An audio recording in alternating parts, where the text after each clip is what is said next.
শিশু ক্ষুদিরামকে মায়ের স্নেহে বড় করলেন অপরূপা দেবী। ক্ষুদিরামের কাছে তিনি তার মা। বয়সের সাথে পাল্লা দিয়ে এবারের প্রতিরোধের স্পর্ধা ব্রিটিশদের অন্যায় অবিচারের সামনে গোলার মতো রুখে দাঁড়ায় কিশোর ক্ষুদিরাম। ভারত মায়ের প্রতি কর্তব্য পালন করতে এগিয়ে আসে 16 বছরের সাহসী ক্ষুদিরাম। যোগ দেয় বিপ্লবীদের অনুশীলন সামর্থ্যে।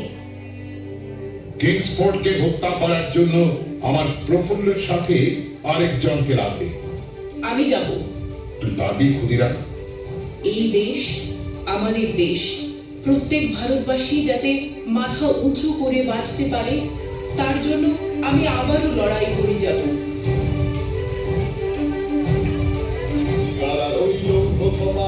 ভেঙে ফেল কর্ণে লোপাট রক্ত জমান শীতল পূজার ভাষান বেদী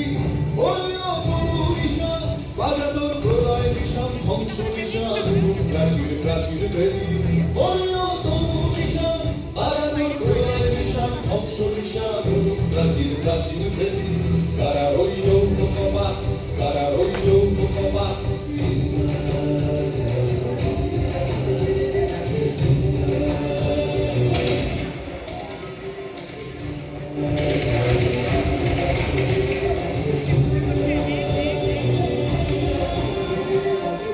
কাজলের বাজনা বাজা কে মালিক বেশে রাজা কাজলের বাজনা বাজা কে মালিক বেশে রাজা কেদায় সাজা মুক্ত স্বাধীন সত্য পেরে কেদায় সাজা মুক্ত স্বাধীন সত্য পেরে পায় যে হাসি ভগবান বলবে হাসি সর্বনাশী শিখায় রে তথ্য কেড়ে হারা রইল কপাট ভেঙে ফেল কর্ণে লোপাট রক্ত জমাট শীতল পূজার ভাষণ বেরি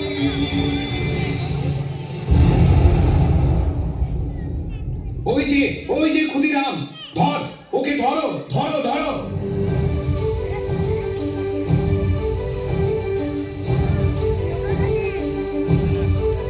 কারা রইল কপাট কারা রইল কপাট কারা রইল কপাট তোমার বয়স কম, তুমি যা করেছো সেটা অস্বীকার করো, প্রাণের নিচে যাবে না, আমার বিরুদ্ধে যা অভিযোগ আমি তা অস্বীকার করব না।